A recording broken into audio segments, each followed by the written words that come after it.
do not wish to be resurrected, my love. It's time you joined me.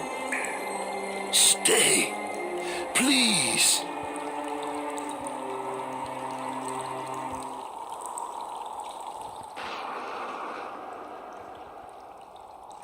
I was so blind and selfish.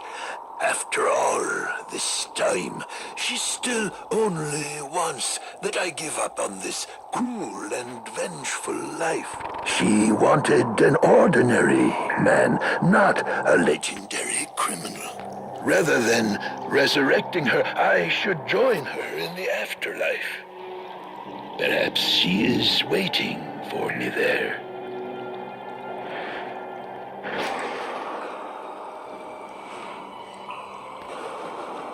Find those 12 cursed doubloons and bring me my deposit, the only thing that can make me a mortal man again.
Caribbean first heard about Captain Remington and his Black Galleon when he sank 2 passenger ships near Ile Simona. Those who survived were taken aboard and later sold as slaves. Tales of Remington's cruel and ruthless manner spread.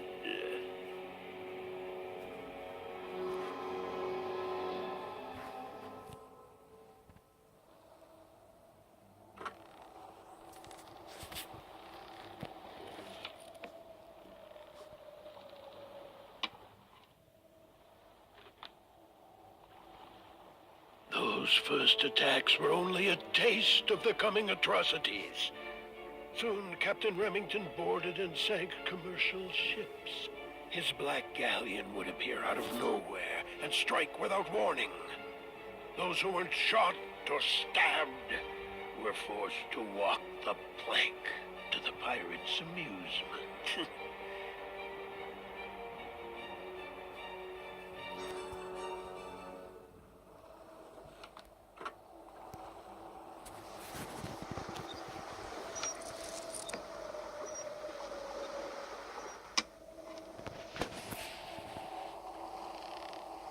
People were frightened and began to suspect Remington must have made a bargain to come by such unearthly skills. His crew was said to consist of sea monsters, convicts, and cannibals. His ship was thought to be invincible and capable of casting storms, fog, and eerie calm.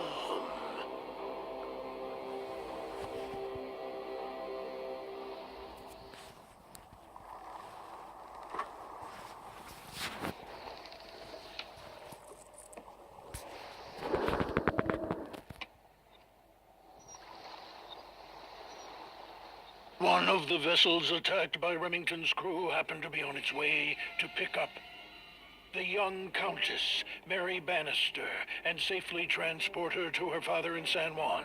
The pirates boarded the ship, killed the Marines, and then donned the dead men's uniforms. At the port of call, before anyone noticed, Remington kidnapped Countess Mary, expecting a grand ransom.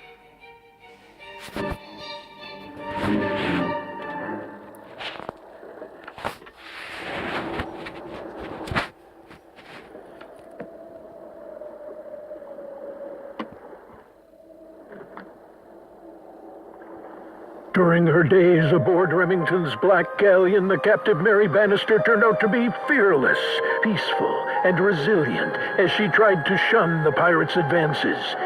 Captain Remington was keeping her out of harm's way. On rare occasions, Mary was given permission to visit the deck. Once, to avoid her father's disgrace, she attempted suicide and jumped into the water.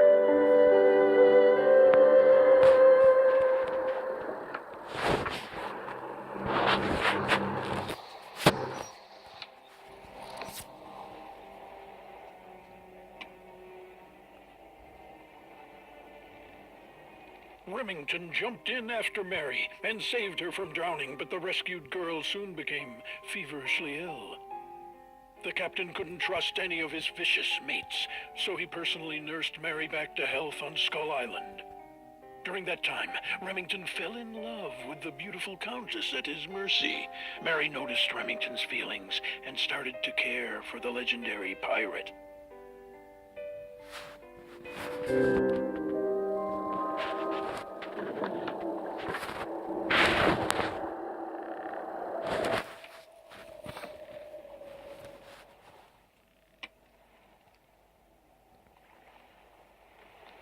While Remington's and Mary's love was becoming mutual, Mary's father was preparing a coalition of military forces to rescue the girl.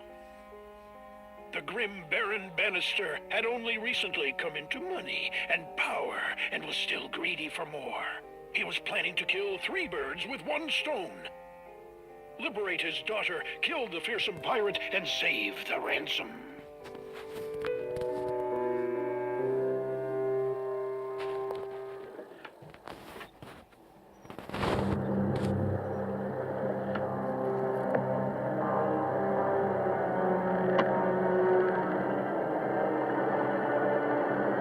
To win Mary's heart, Remington revealed the truth of his origin. Turns out, Remington was a poor nobleman who signed a pact with the infernal Davy Jones. For the price of his soul, Davy made Remington immortal.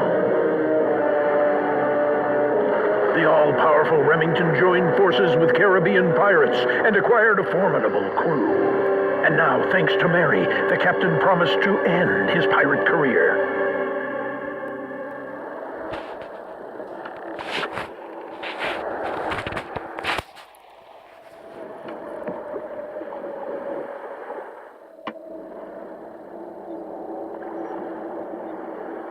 The star-crossed lovers planned to marry at once, with all the sea's pirates in attendance to witness their vows to each other.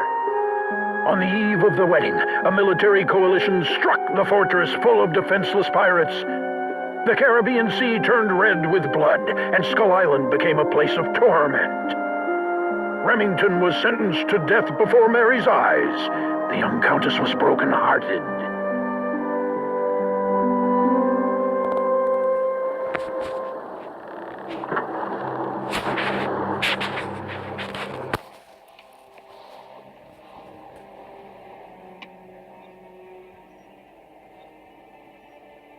Baron Bannister was claimed victorious for killing Remington and his nefarious crew. The Baron capitalized on his success by forcing his daughter to marry the captain of the Royal Navy. Mary endured a childless and unhappy marriage with the old, dull soldier. And when her spouse eventually died, Mary, now a wealthy widow, decided to return to Skull Island.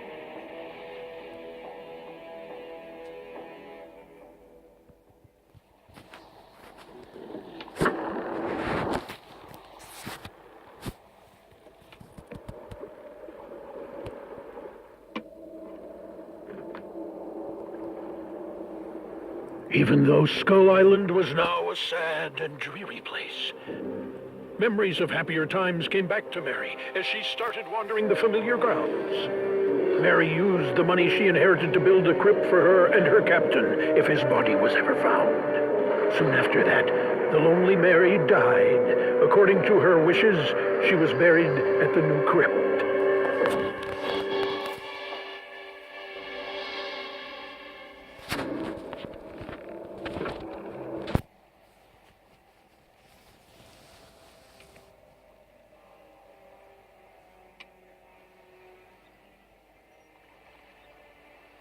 Meanwhile, as the centuries passed, the immortal Captain Remington lay at the bottom of the sea, broken-hearted, stripped of his enchanted weapons, and weighted down by shackles and corals. The only person who could make him happy was dead.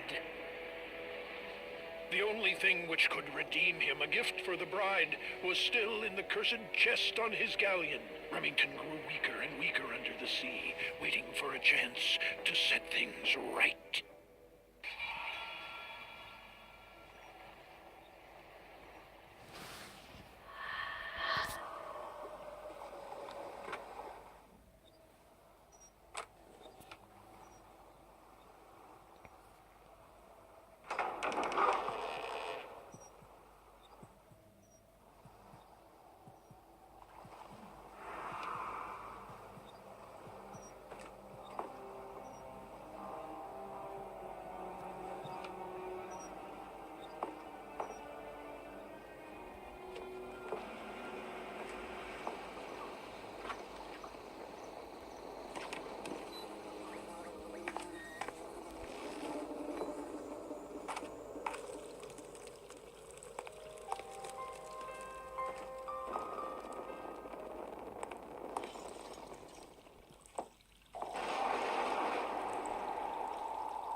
You were right.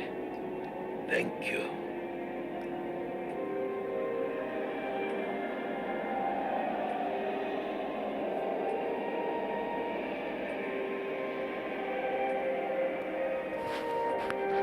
My dear, are you all right?